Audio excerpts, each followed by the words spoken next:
I was worried then for a moment. I thought no one was coming. I have been doing sound checks. Hopefully, finally got it right after a week.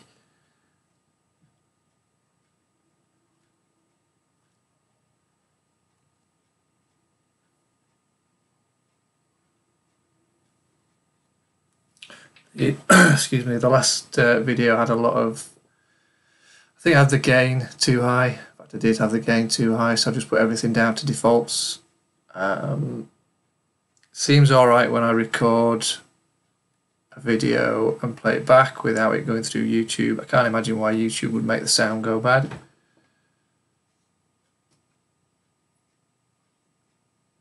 Okay, that's good to know.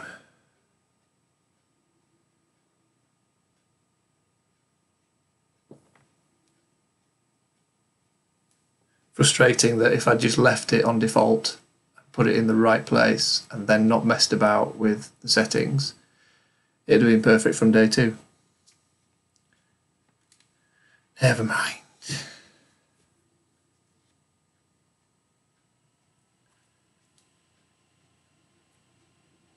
Hope you've been able to enjoy some of the day off. I certainly have.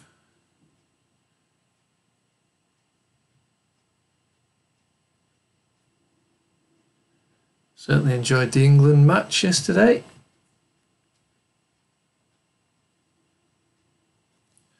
Possibly the best England performance that I can remember since the match where they had to beat Poland either 2 or 3-0. But I would actually rate yesterday's as a little above that as well.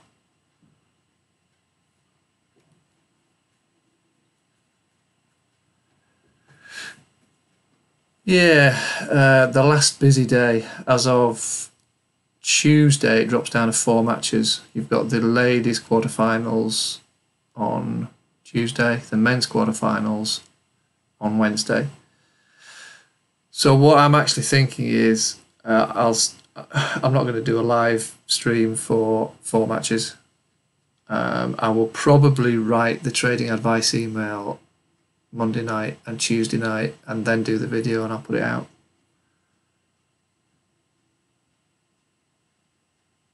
Oh dear. Oh well, you've had enough success, let us have a bit.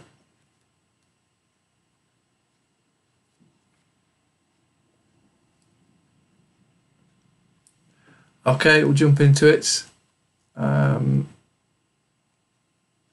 Maybe keep this to half an hour if we can, but it takes as long as it takes.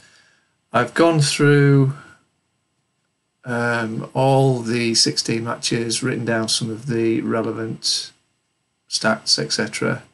So we'll go through those. Quick look at Saturday's results, which are on the screen. Pair did give Potro a decent match, but still couldn't quite take a set. I think he was up 4-2 in the second set. Simon played really well. Ebden just could not get a break. Had lots of chances. Simon just played above his normal level in that one. Raonic got through. He was struggling for, not so much struggling, but it was really tight for the first 3 or most of the 3 sets. I believe it was he 6-5 up, but it was on serve when they returned after, well, the following day. But Raonic, as often happens, the more experienced player picks up better. They can get their head sorted out after a delay. And he really, well, he killed it after that. Nadal comfortable, as you'd expect. Fognini was a little bit injured and not too interested, probably because of whatever the injury was. Zverev, Gulbis had played 5 sets in the previous 2 rounds as well. So I thought he'd be knackered, so that Zverev wouldn't need to be quite as sharp as he would against someone else, I was going to say.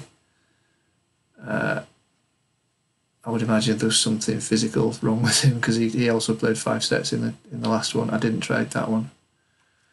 Very close there. I favoured TFO to win that one.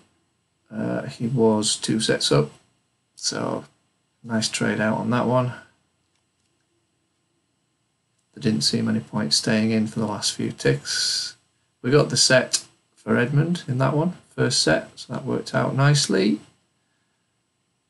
Anybody trade this one? The Kyrgios Nishikori? There has to be something wrong with Kyrgios there, surely. There's a delay, so I'll wait for any chat to come through. But that was one of the shocks. I thought Nishikori would take a set, but the way Kyrgios have been playing, he has to have had a physical issue there.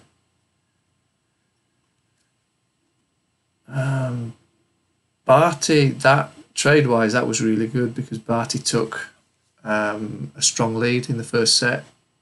I believe I laid her about 122 or 124, and it did go a little bit lower, maybe 118, 119. Got a nice trade out of that one. Finally, Kontovic goes down. She was battered actually. I think, did she go 4 or 5-0 up? Van Uytvanck. Set 1. Yeah, 4-0, 5-1. And also had the first break in set 2. That was good from her.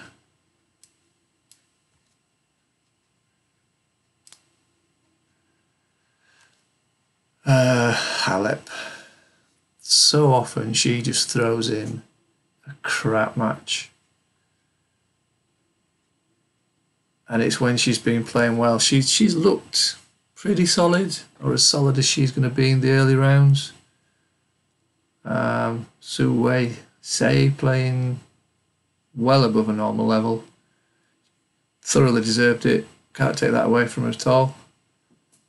I think we're down to one of the top 10 women's seeds left after the first week. I can't ever remember it being that bad. Ostapenko, pretty comfortable there. Diachenko just didn't know what to do with her, certainly in the first set. Bencic ran away with that one. I'd said that was the blog post for that day, and I'd said to wait for 1.9, and I think it went as high as 1.86. So hopefully people don't stick exactly to my prices. Comfortable for Cibulkova. Did she get broken? I should remember I traded that one. No. No, she didn't. But she was at a decent price to start with anyway. Pretty solid win. She's having a good tournament. Where are we? Bit disappointed with Gabriel over there. She had a nightmare match. Sasnovich took full advantage, and Kerber pretty comfortable in that one. So a few shocks still coming through. Right, let's see what we've got for Monday. Do the women first.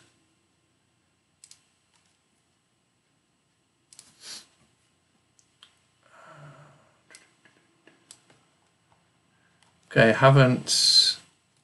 For those of you who don't subscribe to the trading advice email, that's not. I've written pretty basic information there. I try and keep them as concise as possible anyway, but you would get a little bit more information. I haven't written in there what to do with the information. So if we go through these, unless the order changes again, they are in the order that will be played. Women kick off in the morning. The first men's game is 1 o'clock, I believe. Okay. It's the first time they've met, Georgie and Makarova. Overall results, that's in the last 12 months and this year, favour Georgie. Grass results pretty even. Stats for the tournament favour Makarova on serve, Georgie on everything else. Makarova has really lifted her game in this tournament. I mean, she's beaten Safarova, which was a shock for me. Not a huge surprise that Wozniacki wasn't too sharp after winning Eastbourne last week. She normally picks up some sort of, at least a niggling injury when she's had a long week. Very good chance of 3 sets in this one.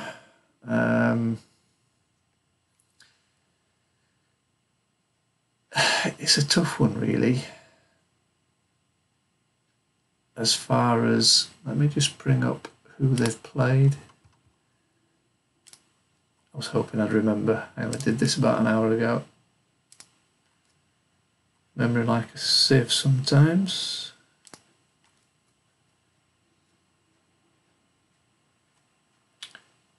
Okay.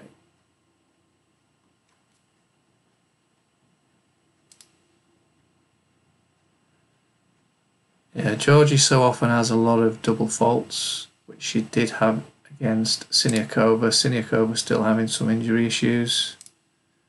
She beat Brengel fairly comfortably, 3 sets against Sevastova, and again there 14 double faults.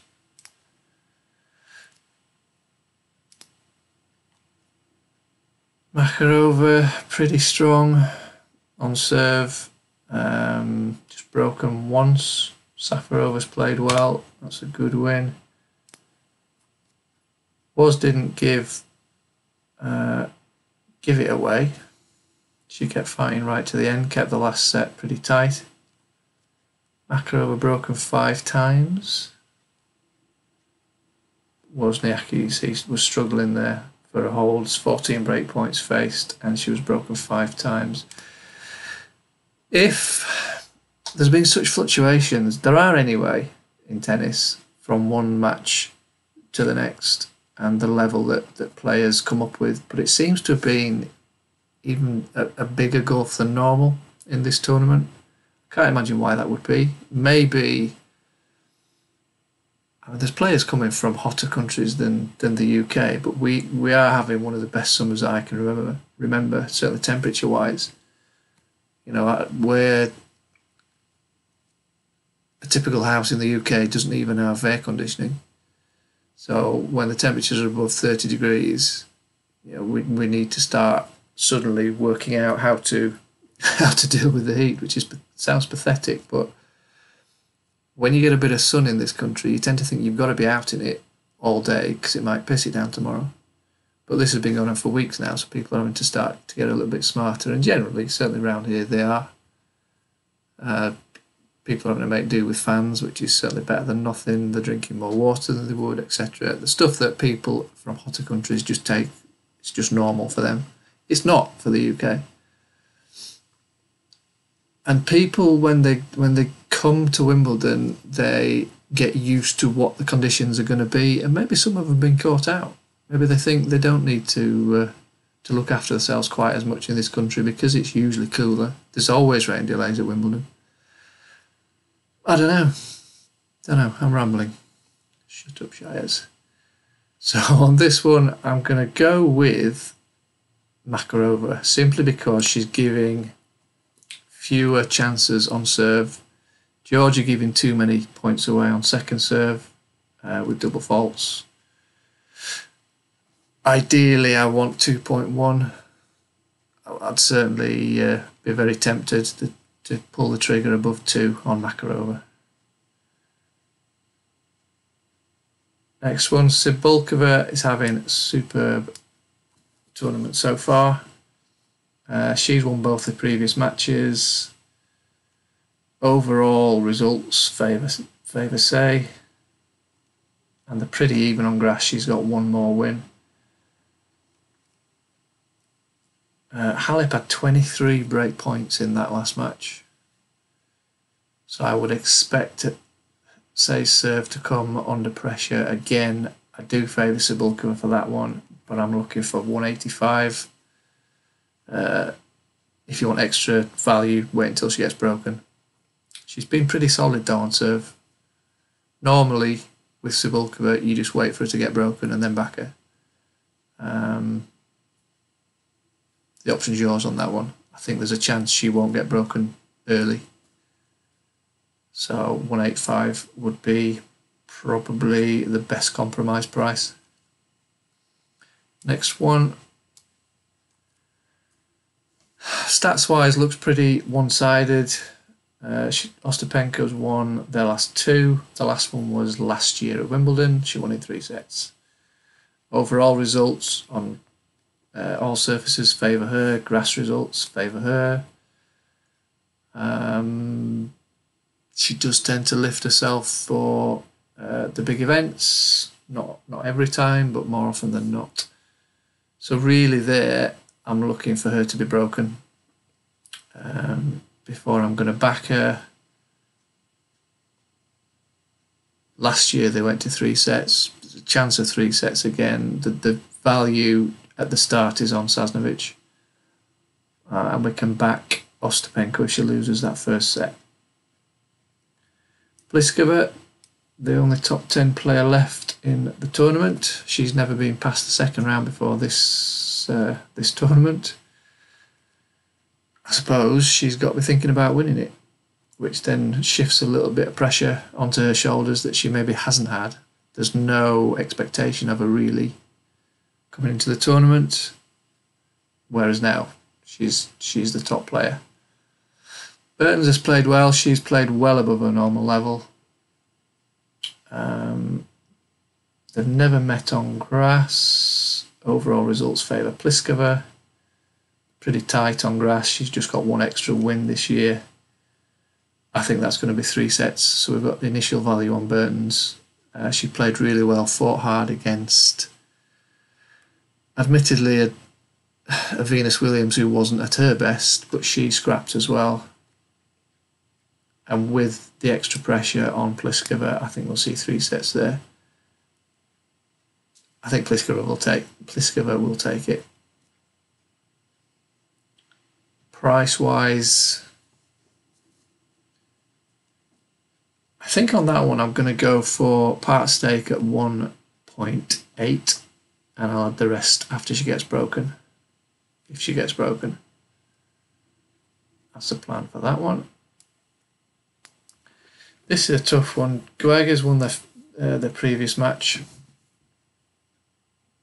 The overall results for the last 12 months and 2018 favour Guega's. Grass results are pretty even. Bekic has done well on grass this year, better than normal. Stats for the tournament all favour Bekic.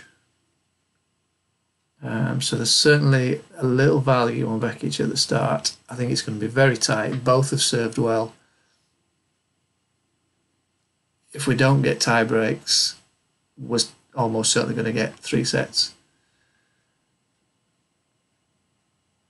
It's tough to pick a winner, but I'm going to go with the value and think Bekic is going to take that. Le Guegas if she breaks her first or wins the first set.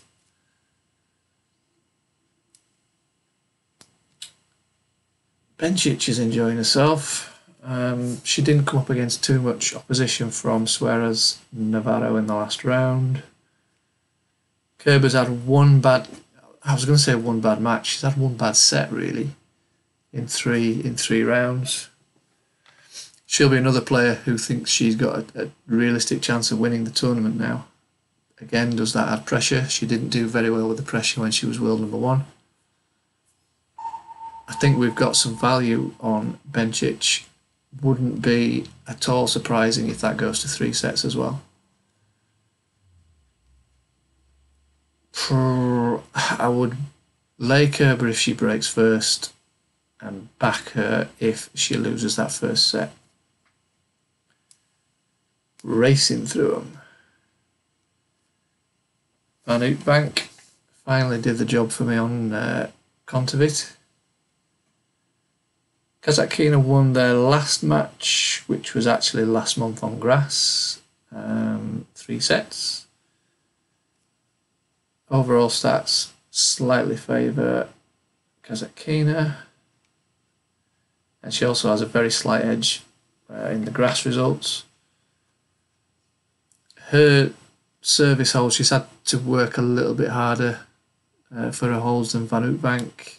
Uytvanck's service hold results are much stronger for the tournament. Everything else favours Kazatkina. So I've got to favour the Russian for this one. Price-wise, certainly won't be backing at 166 because I think it's going to be tight. Fair chance of 3 sets if she can keep serving as she has done. My default price there is 185.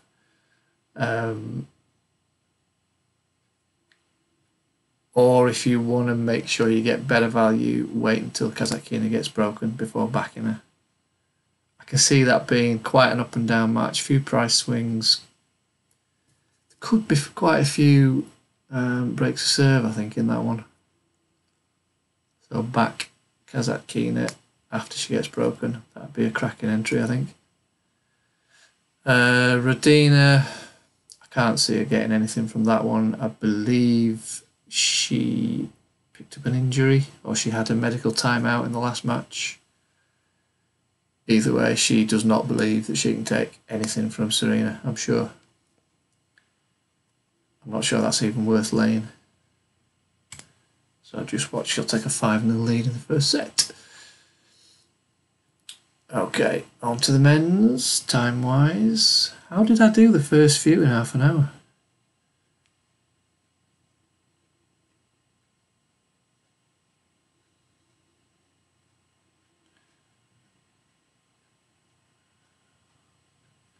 Yeah, not a bad answer, Diana. Just had a quick glance at the chat. Sometimes you just got to accept you've got it wrong.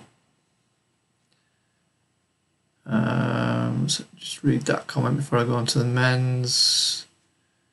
Back to favourite after she got broken. After that, the favourite gets broken again and loses the set.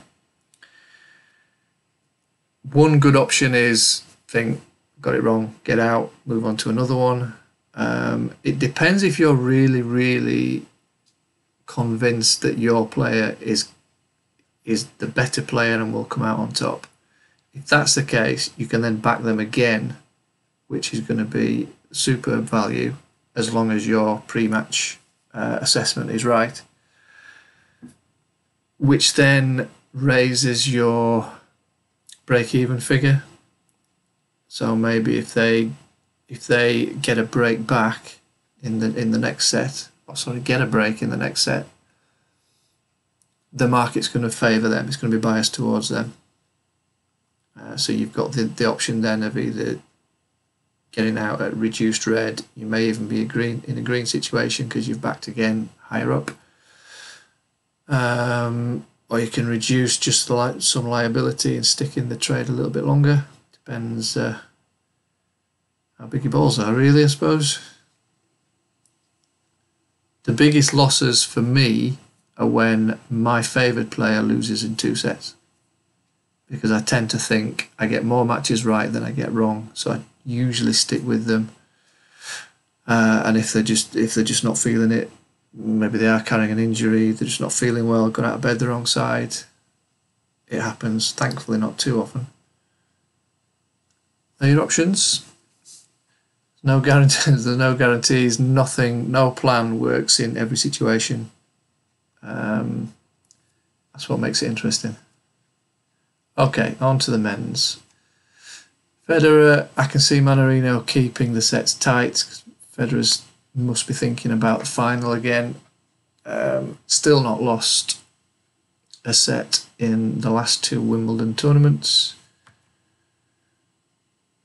At 103, you've got to try lay, but I'm not sure how much you'll get from it. That'll be 3 sets. Raonic there, I haven't written anything, but he's serving really well, but he's not returning really well. He's had a lot of tight sets against players that really he should have been beating easier. At that price, he's worth a lay, because McDonald's serving well. That can easily go to a tie-break in the first set, maybe the first 2 sets. So it's worth a bit of a cheeky lay on Raonic there. Maybe look to get out 1.2 to well, either green up, or if you back for the same amount that you laid, that will leave all your green on the favourite. Gulbis now has played 3 5-set matches. He also played the qualifying rounds. He has got to be knackered. I don't know, have they played before? Don't know if they have. Let's have a quick look.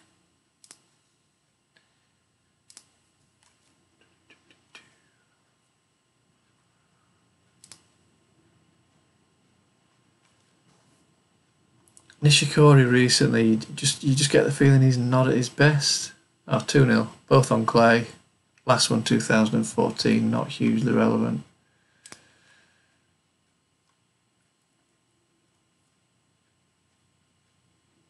He lost a set to Tomic. Serving reasonably well. Kyrgios, nobody replied about Kyrgios, did they? No, they didn't. No, they didn't. I can't believe that Kyrgios was not injured in some way, even if it's only mentally. Nishikori should not have been. If Nishikori was at his best or near his best, he would not have lost a set to Christian Harrison, ranked 200 in the world. The third set was a tiebreak. I'm still going to go with Nishikori on that one. Gulbis, he's having a good season. He's not a Duracell bunny type of player that can keep coming out with these 5-set matches and then do another one against someone who not too long ago was a top 10 player. But the price is awful. Gulbis sounds stupid. Gulbis knows he's going to be knows that he's knackered. Yeah, obviously. And he knows that he can't go another 5-setter. So he's going to, I would think, just go for everything. He's got nothing to lose. He's had a great tournament. Further than anybody expected him to get. I'll back Nishikori after he loses the first set. I'm not at all, well, no, I'm not totally convinced about Nishikori that he is 100%, but I'll back him a set down against an absolutely knackered player.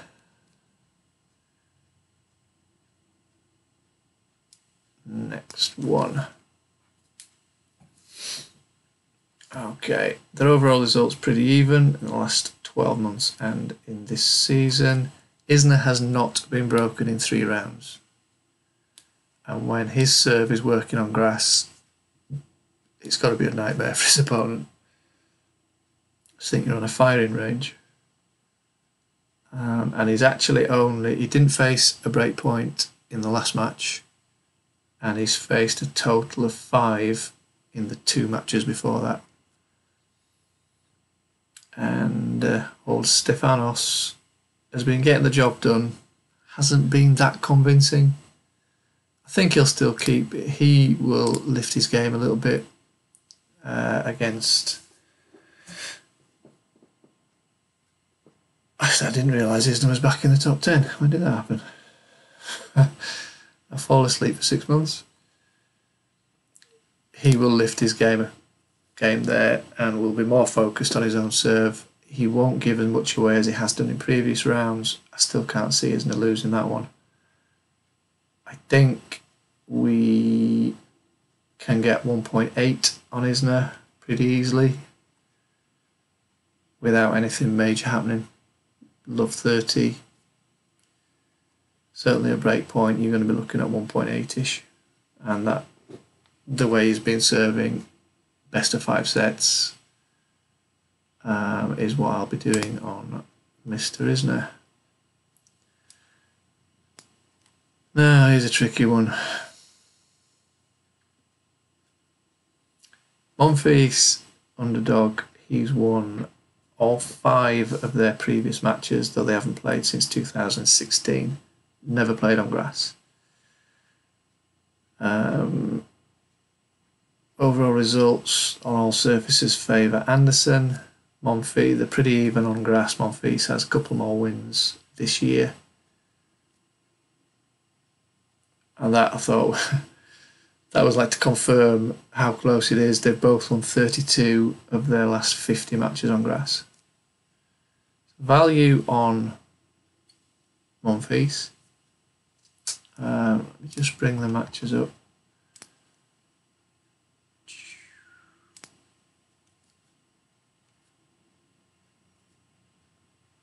Look at Monfils first. Very strong match against Gasquet in the first round. Broken once. 10 double faults. I suppose he will have expected Gasquet to be putting his second serve under pressure, so he maybe went for a little bit more than he normally would, but 10 double faults is too many. Surprised that he struggled at the start against Lorenzi. I think... What was the score? Hang on.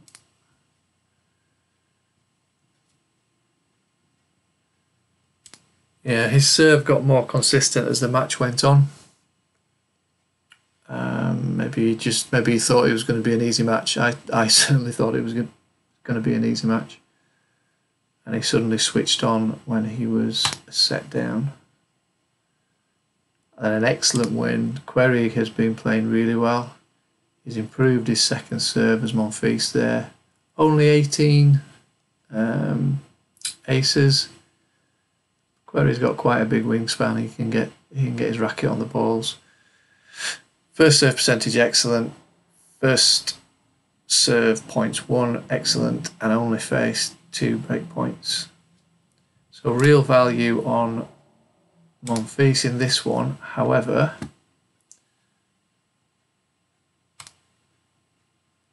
Anderson broken once there, 22 aces, 87%. First serve points 1. Kohlschreiber had been playing well, so that was a pretty good stats there. Seppi took a set. Anderson still only broken once, 34 aces, 84%. Points 1 on first serve is huge. And Gombos was always very one-sided. Only faced 1 break point, 83%. Points 1 on first serve, 72 on second. Can't read too much into that. That should always have been very one-sided. So, at least a tie-break. Probably 2.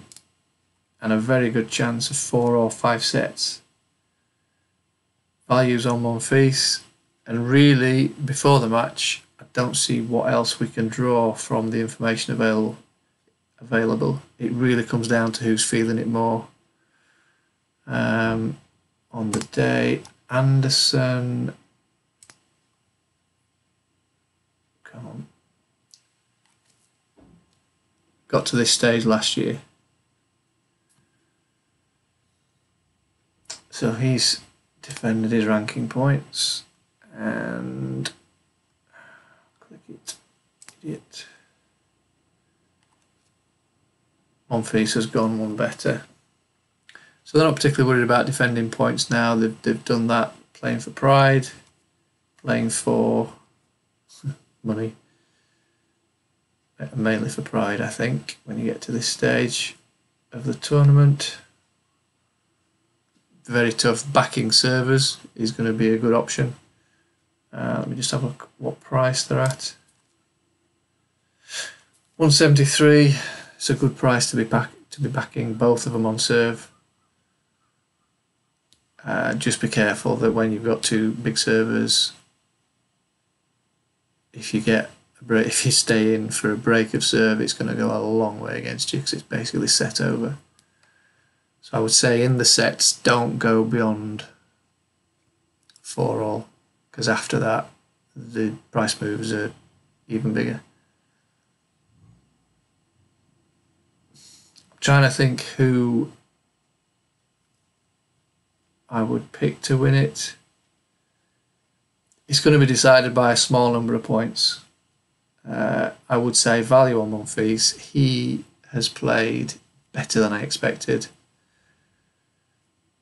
So when you put the stats that are mainly from, well, pretty much all from before this tournament, alongside the fact that he's playing better than expected, if he can just get a little bit of inspiration, the crowd will love him. He's personality-wise, the crowd will take more to Monfils than they will to Anderson, who's personality-wise pretty flat. And I think the crowd could do enough to lift Monfils to get that match. Certainly value on him. Don't know if that helps at all, but that's all I've got on that one. Okay. Never said I know everything. Now then, Simon. They played 3 times on grass. Del Potro's won all 3. Their most recent one went to 3 sets. Del Potro came under some pressure in the last round from pair. Simon is playing at least as well as pair was playing, and I would say quite a bit better. He's playing above his normal level. At that price, that's got to be a lay.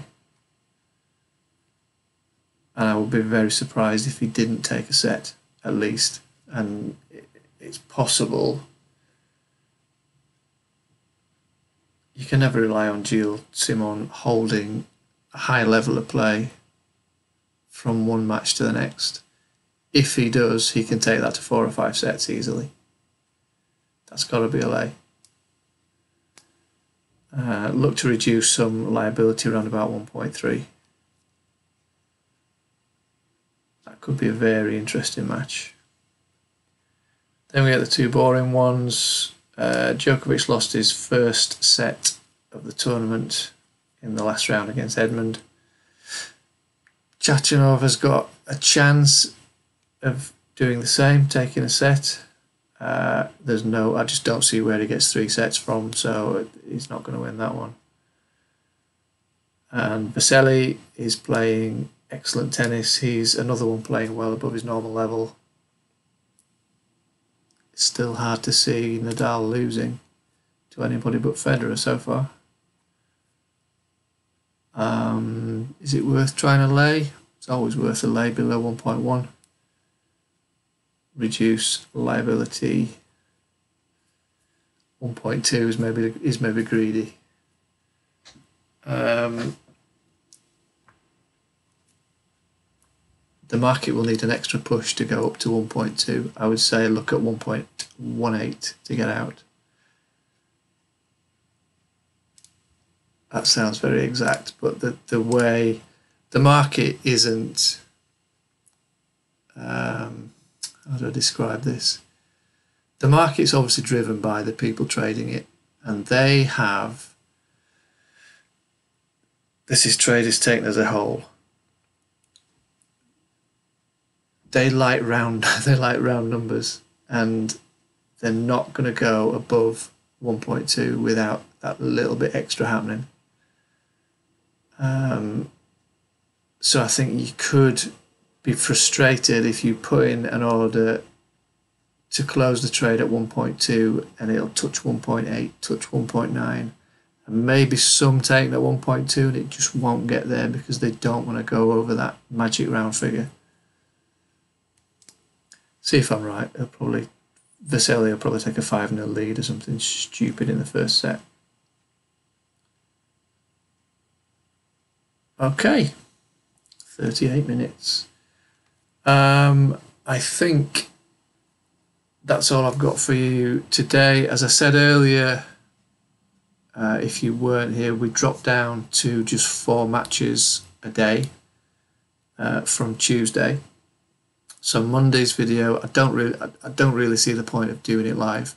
I'm probably going to be doing my trading advice email, certainly for the Wimbledon matches. I'm probably going to be adding some challenger matches to give them a little bit extra value for money, the people who subscribe. I'm not going to do a live video for that one, but I will put a video out and it will be up hopefully before I go to bed on Monday evening, and the same really for the rest of the tournament. I will probably do live ones for the 2 finals. I haven't totally decided on that one. I think because they're obviously important matches, a live session would be nice, but we'll see how it goes.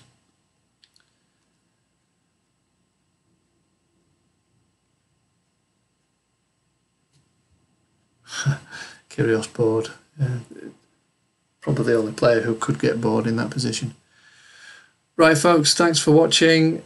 Good luck tomorrow. I'll be in the Skype room, certainly for the early matches. I'm going out in the afternoon, and I'll see you then.